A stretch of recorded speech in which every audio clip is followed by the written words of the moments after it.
Hi hello and welcome to Anamika story one.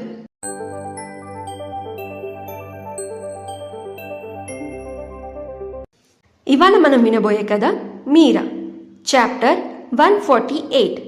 ఆలస్యం చేయకుండా కథలోకి వెళ్ళిపోదాం. కొంచెం చూసుకొని గుమ్మడికాయ కొట్టు బావా ఈసారైనా అని అన్నాడు గౌతమ్. వైదేహి ఎర్ర నీళ్లు తీసుకొచ్చి నితిన్కి దిష్టి తీయబోతూ ఉంటే రోషన్ కూడా వెళ్ళి నితిన్ పక్కనే నిల్చోవాలి అనుకున్నాడు. కానీ రోషన్ ఎత్తు ముందుగానే తెలుసుకున్న గౌతమ్ తనని వెనక్కి లాగేశాడు. లోపలికి రండి రఘు, ఈ నీళ్లు బయట పారపోయి అని అంది వైదేహి. అలాగే అమ్మా అని రఘు అక్కడి నుంచి వెళ్ళిపోయాడు. ఇంకో పని చేసే అతను వచ్చి గుమ్మడికాయ తీసుకొని కర్పూరం వెలిగించి తిప్పి బయటకి తీసుకెళ్ళి పడేశాడు. అమ్మ వైదేహి, అందరికీ ఏం కావాలో చూడు అని అంది సీత. అలాగే అత్తయ్య అంటూ కిచెన్లోకి వెళ్ళి పెళ్లి వాళ్ళకి నీళ్లు, కాఫీలు, టీలు, జ్యూస్లు అన్నీ ఏర్పాట్లు చేసి తను ఇంకా రఘు వాళ్ళకి ఇవ్వడం మొదలుపెట్టారు. వాళ్ళందరికీ కాఫీ టీల మర్యాదలు చేశాక వైదేహి తొందరగా చక్రి దగ్గరికి వెళ్ళి, ఏంటండి ఇదంతా, రోషన్ ఇక్కడ ఏం చేస్తున్నాడు అని అడిగింది. అదే నాకు కూడా అర్థం కావట్లేదు అని మెల్లగా అన్నారు చక్రి. కానీ ఆయన వాయిస్లో కోపం ఉంది. అప్పుడే అక్కడికి అభి కూడా వచ్చాడు. అభి లోపలికి వెళ్ళగానే రాజారావు కనిపించడంతో, సారీ మీరు పిలవలేదు అయినా వచ్చాను అని అక్కడే నిలబడి అన్నాడు అభి. అయ్యో బాబు అలా ఏం లేదు రా అని అన్నారు రాజారావు గారు. రాజారావు గారు, ఎవరండి ఈ అబ్బాయి అని అడిగారు పంచాయతీలో ఒకరు. ఇతను మన ఊరికి వచ్చిన కొత్త ఏసీపీ. మన ఊర్లో ఉన్న పోలీస్ స్టేషన్ని బాగు చేస్తున్నారంట, అందుకని ఇక్కడికి ట్రాన్స్ఫర్ చేసుకొని వచ్చాడు. పేరు అభిరామ్ అని పరిచయం చేశారు రాజారావు గారు. బాబు అభి, వీళ్ళు మన ఊరి పంచాయతీ పెద్దలు అని అక్కడ అందరి గురించి చెప్పారు రాజారావు గారు. అభి అందరికీ నమస్కారం పెట్టాడు. నమస్కారం బాబు, ఇప్పటికైనా కలెక్టర్ గారికి మంచి ఆలోచన వచ్చింది. సరే నిశ్చితార్థం అయ్యాక మాట్లాడుకుందాం అని అన్నారు పంచాయతీలో పెద్దలు. ఏమీ అనకుండా సైడ్కి వచ్చి చక్రి ఇంకా గౌతమ్ దగ్గర నించున్నాడు అభి. ఏంటిది అభి, రోషన్ బయటికి ఎలా వచ్చాడు అని కోపంగా అడిగాడు చక్రి. నిన్న నేను వాడిని జైలుకి తీసుకొని వెళ్ళేసరికి లాయర్ రెడీగా ఉన్నాడు యాంటిసిపేటరీ బెయిల్తో అని చెప్పాడు అభి. యాంటిసిపేటరీ బెయిలా అంటే జైలుకి పంపించకూడదని ముందుగానే తీసుకునే బెయిల్ కదా అని అడిగాడు గౌతమ్. అవును అని అన్నాడు అభి. కానీ వాడికి యాంటిసిపేటరీ బెయిల్ ఎవరిచ్చారు? అత్తయ్య ఇక్కడే ఉంది, మామయ్య ఇవ్వరు, మరి ఇంకెవరు అని ఆశ్చర్యంగా అడిగాడు చక్రి. తెలియదు, అక్కడ లాయర్ మాత్రమే ఉన్నాడు. బెయిల్ ఇచ్చింది ఎవరని అడిగితే, మీకు బెయిల్తో అవసరం, ఈ పేపర్స్తో అవసరం, ఎవరిస్తే ఏంటి, నేను రోషన్ తరపున మాట్లాడే లాయర్ని అని అన్నాడు. నేను చాలా విషయాలు అవుట్ ఆఫ్ లా చేస్తాను, కానీ కొన్ని విషయాలు నేను వదిలేయాల్సి వస్తుంది.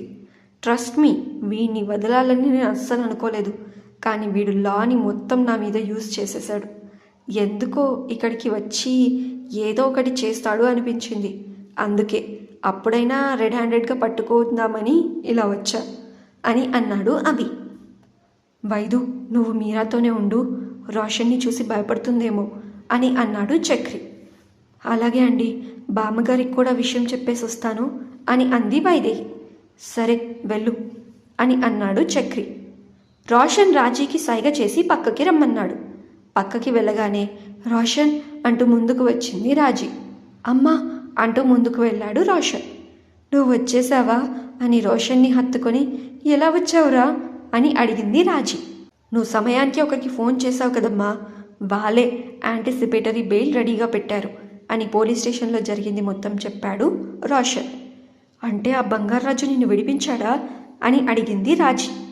అవునమ్మా, నేను వాడితోనే ఉన్నా, నువ్వు బాధపడకమ్మా, వీళ్ళ మీద ఇంతకింత పగ తీర్చుకుందాం, ప్లాన్ అంతా రెడీగా ఉంది. ఇప్పుడు నన్ను ఇక్కడ చూశారు కదా, ఏం చేస్తారో చూద్దాం, నేను ఎక్కడ నితిన్కి నిజం చెప్తాను అని భయపడి చావాలి అని అహంకారం ఇంకా పగతో అన్నాడు రోషన్. అది సరే కానీ ఒక్క రోజుల్లో వాడితో స్నేహం ఎలా చేసుకున్నావురా అని అడిగింది రాజీ. అమ్మా, నీ కొడుకుకి ఉన్న కోటి విద్యల్లో ఇది ఒక విద్య అమ్మా అని అన్నాడు రోషన్. అదంతా నాకు తెలియదురా, కానీ నిన్ను ఇలా నా ముందు చూసి నాకెంత సంతోషంగా ఉందో తెలుసా. ఇప్పుడు నువ్వు వచ్చేసావు కదా, వీళ్ళ మీద మనకి ఉన్న పగని తీర్చుకుందాంరా అని అంది రాజీ. నువ్వు చూస్తూ ఉండమ్మా, ఆ మీరా జీవితాన్ని ఎలా నాశనం చేస్తానో. వీళ్ళందరూ కుళ్ళి కుళ్ళి ఏడవాలి దాన్ని చూసి అని అన్నాడు రోషన్. అవునరా, కుళ్ళి కుళ్ళి ఏడవడమే కాదు, దాని జీవితం నాశనం అవ్వడానికి వాళ్ళే కారణమని అందరూ కట్టకట్టుకొని ఊరిపోసుకొని చావాలి అని అంది రాజీ. అదే జరుగుతుందమ్మా, నువ్వు చూస్తూ ఉండు అని అన్నాడు రోషన్.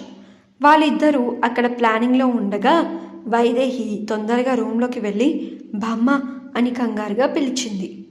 మరి రోషన్ వచ్చాడు అనగానే బామ్మ రియాక్షన్ ఏంటంటారు?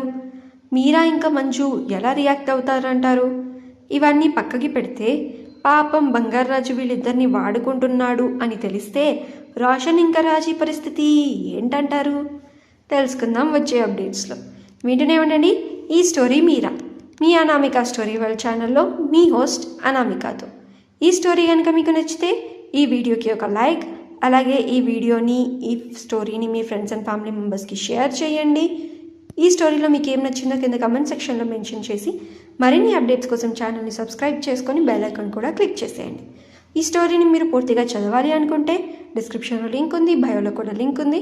లింక్ ప్రెస్ చేసి స్టోరీని పూర్తిగా చదివేయండి. Thank you so much for listening. Thank you so much for your love and support. Take care and bye bye.